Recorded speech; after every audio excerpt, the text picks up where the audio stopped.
Good evening, Dr. Sir. I am Raja, working as executive, coming from Chennai. Before putting my question, I will tell an example, then I will put a question. Scientists invented lot of instruments for human beings. For example, Alexander Graham Bell invented telephone. But at the time of Alexander Graham Bell, a phone is a different model. But in our modern 21st century, we are using mobile. We are sending emails, internet clippings, pictures all over the globe. What I am telling is, whichever the man made, some person can change. But one thing I understand, though I am a spiritual person, the weekly cycle, that is the 7 days of the week, it's uniformly followed all over the globe. Whether it is India or Afghanistan or USA or Germany or Europe, Middle East, Africa, whatever it is, around 60 billion people following the weekly cycle, that is 7 days, Sunday to Saturday. I think, Dr. G, this 7 days weekly cycle is not created by a human being. I understood the weekly cycle is created by the Almighty Creator. My question is now I am putting, this 7 days cycle is written in Al-Kitab, and another sub-question is there is any order of creation mentioned in Al-Quran? That's all. Brother asked a question that normally when we invent, a human being invents, give the example of Alexander Graham Bell, who invented telephone, but as time keeps on passing, it keeps on changing, and now we have mobile phone, which is different. But these are human creations. But the weekly cycle that we have throughout the world is a creation of Almighty God. It's made by Almighty God. Therefore, it is followed throughout the world. He wants to know that about this creation of the world, is it mentioned in the Quran? Is it mentioned in Al-Kitab? Brother, let me tell you one thing, that I do agree with you. Human beings, when they do something, they invent, it keeps on evolving, keeps on improving. Unlike God, God is perfect. He creates something, He can make it perfect, or He may reveal in stages because to the creation which He has created for may not understand. For example, He sent many messengers. The first messenger was Adam, peace be upon him, and he kept on sending messengers, 124,000 messengers. Then last is Prophet Muhammad, peace be upon him. He revealed many messages, many books. Some of the previous books are mentioned in the Quran, the Torah, the Zabur, the Injil, and the final one is the Quran. Not that Almighty God did not know about the Quran. That time the human beings could not grasp the message. So depending upon the level of the human being, He kept on sending a revelation. When He found they could grasp it, He sent the last and final revelation and sent the last and final messenger, Prophet Muhammad, peace be upon him. Now coming to your question of the weekly cycle. 7 days, followed same throughout the world. You said from Sunday to Saturday. The 7 weekly cycle is there throughout the world, but it's not identical. If you go to a Muslim country, Sunday is not a holiday, Friday is a holiday. So it is not from Sunday to Saturday, it is Friday to Thursday. But 7 days are there. But 7-day cycle is the same, but the days may differ, which is the day for holiday, etc. And similarly, if you read the Bible too speaks about 7 days, about the creation. Even the Jewish scripture speaks about that. Even the Quran speaks about that. Even the Hadith speaks about that. Quran mentions in several places that Almighty God, He created the world in 6 days. In 6 epochs. What is mentioned in the Quran and the other scriptures, on the face of it, it's the same.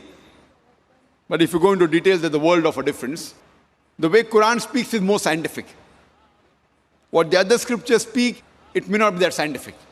For example, the Bible too speaks about the creation of the universe. It says Almighty God created the world in 6 days and rested on the seventh day. That means God requires rest.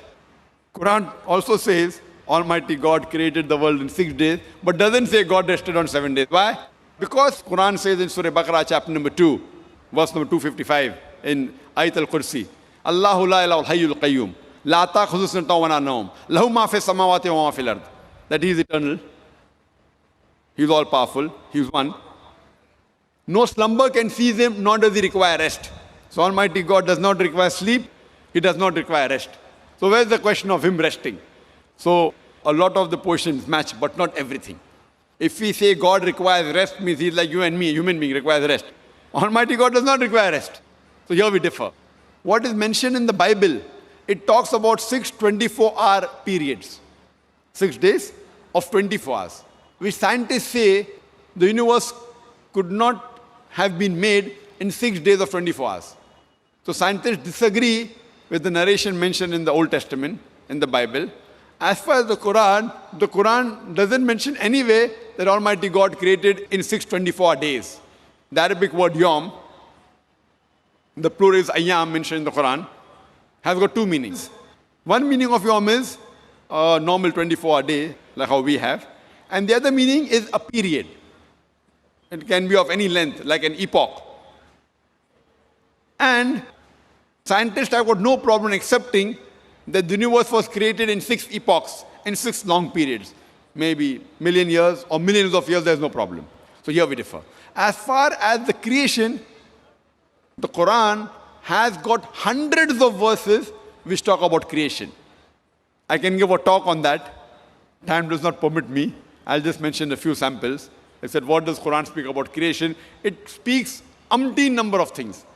But most of the things what Quran has mentioned, we did not know at that time when the Quran was revealed.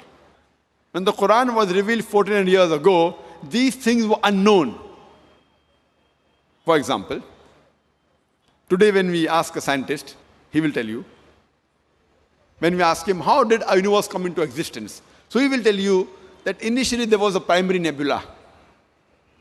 Then there was a secondary separation, a Big Bang, which gave rise to galaxies, the stars, the planets, the sun, as well as the earth on which we live. This was discovered by a couple of scientists about 35 to 40 years before. And this they called as the Big Bang. Now what was discovered 40 years ago, which the scientists today call as Big Bang, is mentioned in the Quran more than 1400 years ago in Surah Anbiya, chapter number 21, verse number 30, which says that Avalam yaral lazina kafaru. Do not the unbelievers see anna samawati wal arda kanat ratkan ftaknahuma, that the heavens and the earth were joined together and we clove them asunder. Here the Quran speaks about the creation of the universe in a nutshell, that the heavens and the earth were joined together and we clove them asunder. Today what the scientists speak about the creation and calling it the Big Bang is already mentioned in the Quran 14 years ago. Previously we thought that the earth on which we live was flat. Just about few hundred years back, we came to know when Sir Francis Drake in 1577, when he sailed around the earth, he proved that the earth was spherical. Quran mentioned this 1400 years ago in Surah Razia, chapter number 79, verse number 30. Wal arda ba'da zalika dahaha. And thereafter, we have made the earth egg-shaped. The Arabic word dahaha, one of its meanings is an expanse, and the earth is an expanse. The other meaning is derived from the Arabic word duya, which means an egg. It does not refer to a normal egg. It specifically refers to the egg of an ostrich. And we know that the world is not completely round like a ball. It is flattened from the pole. And if we analyze the shape of an egg of an ostrich, that too is geospherical in shape. Imagine, the Quran speaks about the geospherical shape of the earth 14 years ago. Previously, we thought the light of the moon was its own light. Recently, we came to know in science, 100 years back, 200 years back, that the light of the moon is not its own light, but it's a reflected light. Quran mentions this 14 years ago in Surah Furqan, chapter number 25, verse number 61. that Almighty God has created the constellations in the sky and placed therein a lamp, the sun having its own light and the moon having reflected light or borrowed light. The Arabic word used for the moonlight is munir or nur, which means borrowed light or reflected light. But for the sun light, it's called as wahaj, siraj, diya, meaning a torch, a blazing lamp, a shining glory, indicating the light of the sun is its own light. In this way, there are many verses in the Quran which talk about the creation, talk about astronomy.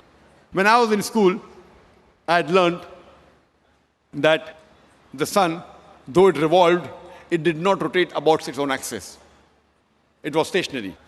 Quran mentioned in Surah Anbiya, chapter number 21, verse number 33, Huwa allazi khalaqa al-layla wan-nahara. It's Allah who has created the night and the day. Wa-shamsa wal-qamar, the sun and the moon. Kullun fi falaki yasbahun, each one traveling in orbit with its own motion. The Quran says the sun and the moon, besides revolving, they also rotate about their own axis. And today, after science advance, we have come to know that we can have the image of the sun on the tabletop, and we find that the sun has got black spots. And it takes about 25 days for these black spots to complete one rotation, indicating that sun takes approximately 25 days to complete one rotation.